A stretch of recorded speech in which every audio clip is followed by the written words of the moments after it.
everyone, I'm Maia and this is Talky Tidbits, the first episode of the new year. So, yeah. Okay, lately this week I've been thinking about schedules a lot and how we tend to try to plan our busy lifestyles around them. Now, I've come to two rather incomplete conclusions at this point. I think for the most part, in today's overwhelmed society full of fast-paced action and rush, I think we tend to oversell ourselves. We tend to try to bite off more than we can chew and prove to the world that we can and continue doing that. I think we try to be ambitious, which can be a good thing, but then we overdo it. We overdo the ambition and the goals. We raise the expectations so high that maybe they can't be reached as quickly or as efficiently as we want them to be. That's the key word I want you to focus on today. Quick, fast, rushed. What is it about a culture that thrives so much in global communications and interconnected worlds and cultures that we've suddenly morphed into this society of rush and hurry and fast-paced activity? Now that's a bit of a deeper question and maybe a topic for another time. But for now, I just want to think about a revelation I've had lately this week. Namely, instead of trying to create your day around a schedule, why not try the opposite, the reverse? Instead of creating your day around your schedule, create your schedule around your day. Now, maybe that seems a bit like some kind of common knowledge. Maybe. I don't know. It normally isn't for me, but the point is, think of it this way. When you create a schedule, be it on a planner or a calendar or even just a piece of paper, when you list out things you want to get done and specifically when you want to get them done, I think for the most part, our brain assumes that we can follow this fixed schedule because in our brain, we know that for the most part, every day seems to be created equal, right? There's 24 hours in every day, and there's 7 days in every week, and so on. But then I think we forget that life does not run on a fixed schedule. Life does not run on a rinse and repeat method, day by day, hour by hour, minute by minute. It doesn't. So how today goes for you does not necessarily indicate how tomorrow will go for you. So for instance, maybe, I guess I could start off with a personal example. It might help me break it down a little. So let's take me and language study, okay? Let's say, as I tried to about a week or two ago, try to do one page of kanji drills every day. And let's say I tried to stick to that schedule for every day. Now, at first, the plan runs smoothly, right? I'm getting that page of kanji drills done. But then maybe somewhere down the road in the week, something comes up.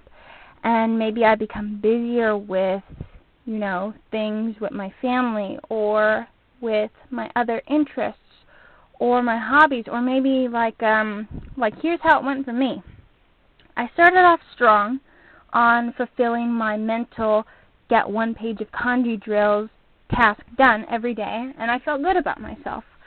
But then there came days when I realized I really, really, really wanted to compose my music on the piano. I'm a piano composer.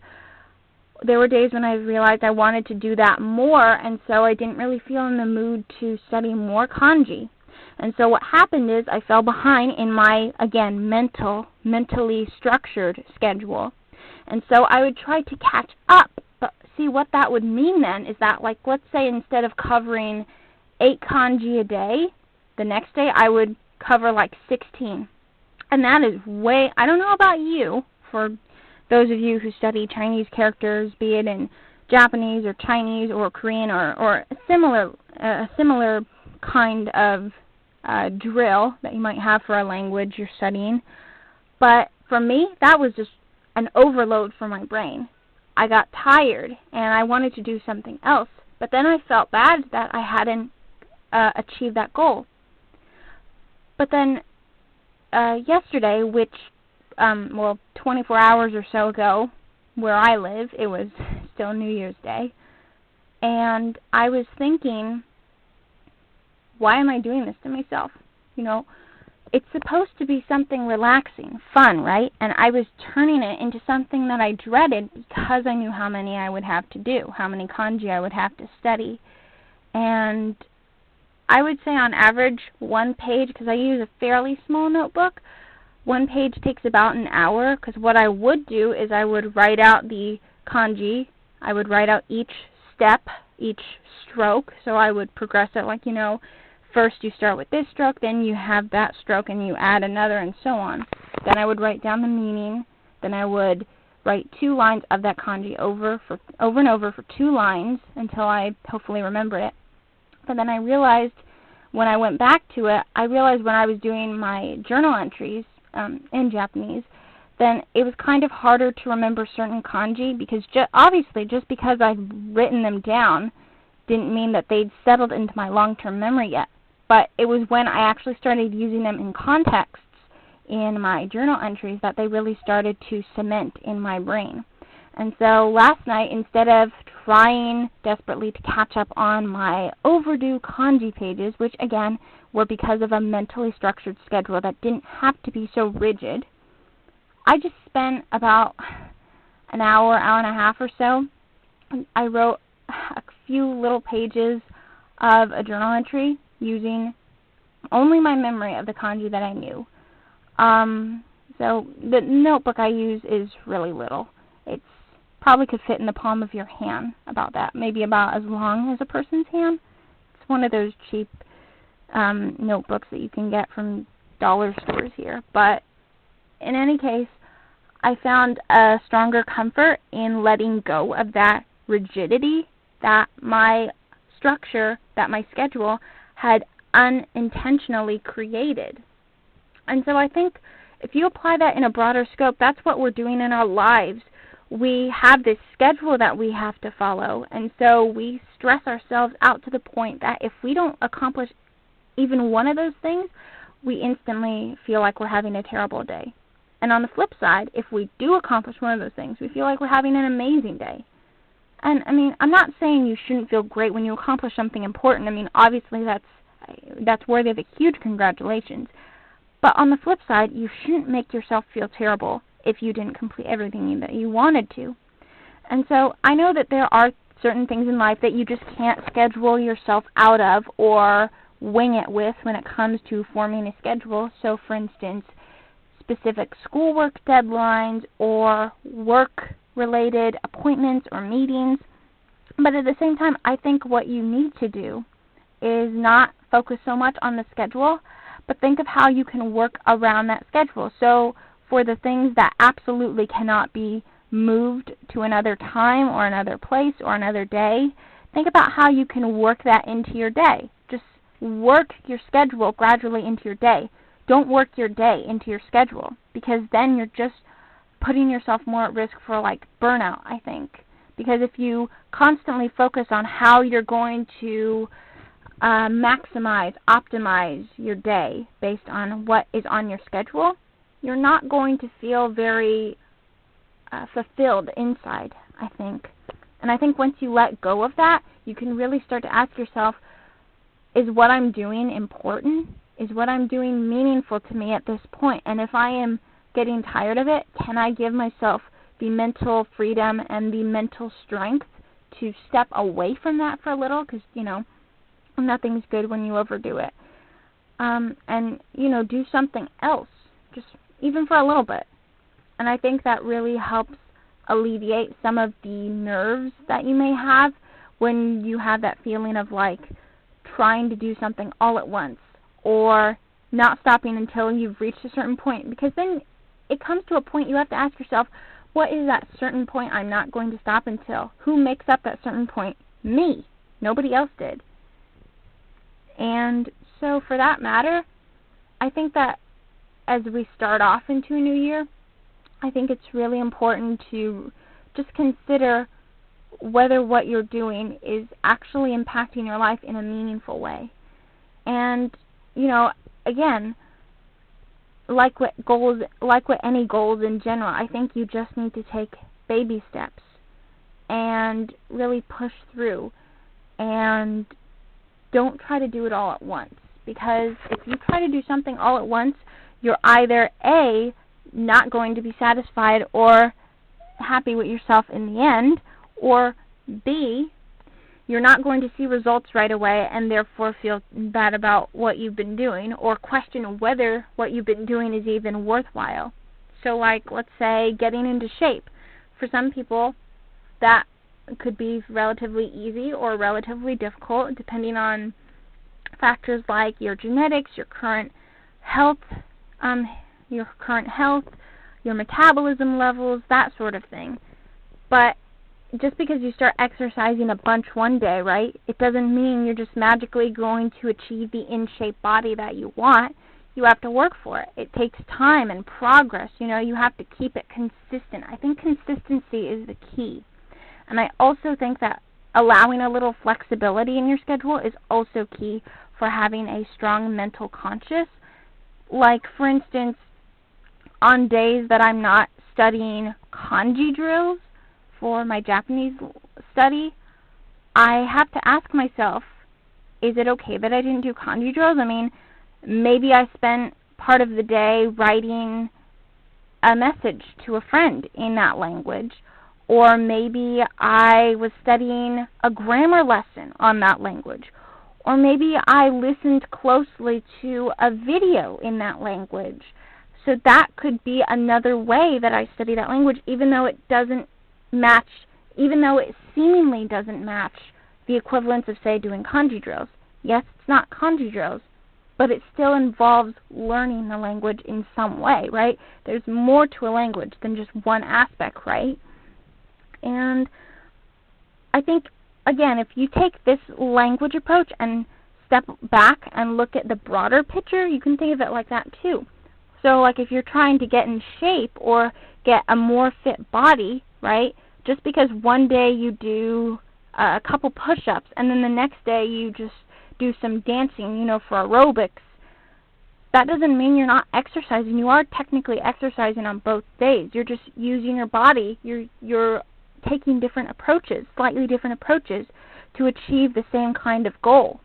And I think it's really important to try to consider other means, other approaches to achieving or accomplishing what you really want to do.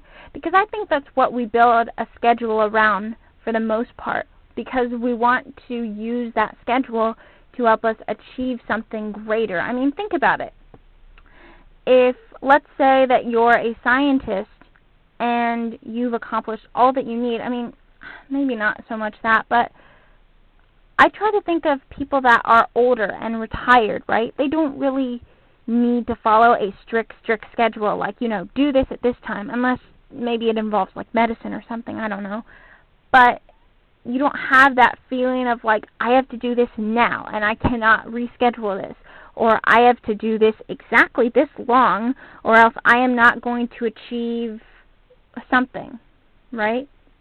And I think the schedule helps us build toward whatever we're trying to accomplish, but at the same time we have to remember we control the schedule, not the other way around. The schedule does not control us. I mean, life happens. Things will happen. Things will make your life hectic. Things will make your life busier and maybe more tense, or maybe more filled with passion for something that you didn't expect. You never know. You might pick up a new hobby. You might start learning a new instrument. You might start learning a new language. You might find a show on TV or some streaming service that you really want to watch and you really want to listen and get the greater meaning from. Whatever it is for you, you have to remember, in the end, you are the one who makes your own schedule, nobody else. Like me, I'm busy, but I can control my schedule to some extent. As a college student, of course, when I get back in school for my semester in a couple weeks, of course, there will be schedules to follow for the most part, get certain modules done within the week.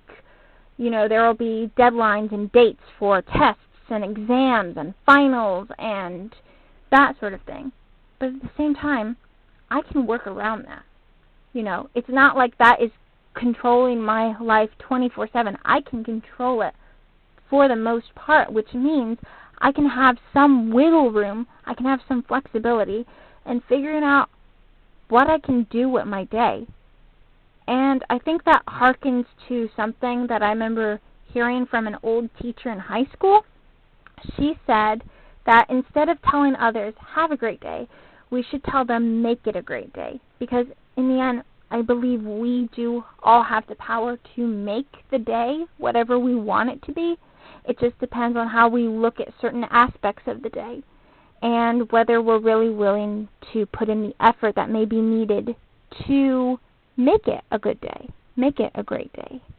So I leave you off with these thoughts and maybe hopefully a little insight into how we could reverse the feeling of rush in this fast-paced modern society. Because I think of nature, right? When you're in nature, do you ever feel like rushing through everything? Probably not, because it just feels very calm and serene and tranquil and peaceful, right? And I think there is a way to recreate that same feeling, that same connection with ourselves and with nature and the world. I think there are ways to recreate that kind of a connection even within our own busy lifestyles. So think of that, and as we enter the new year, just think of how you can make the day something amazing. Because it may sound a little cliche, but I think it does still hold true, no matter what may happen. If you're alive, if you're breathing and you're alive and you can do things, and you think that they may change your life for the better or at least help in some way, the point is, we all have a willpower and an inner strength that maybe we're not always sure of, that maybe we're not always so aware of, or maybe we are aware of them, but we don't want to accept those inner strengths. So that basically wraps up what I'm wanting to discuss today. Bit of schedule, bit of philosophy, a little in the mix, I guess, I don't know. But until next time, I'm Maya, and this is Talky Tidbits out.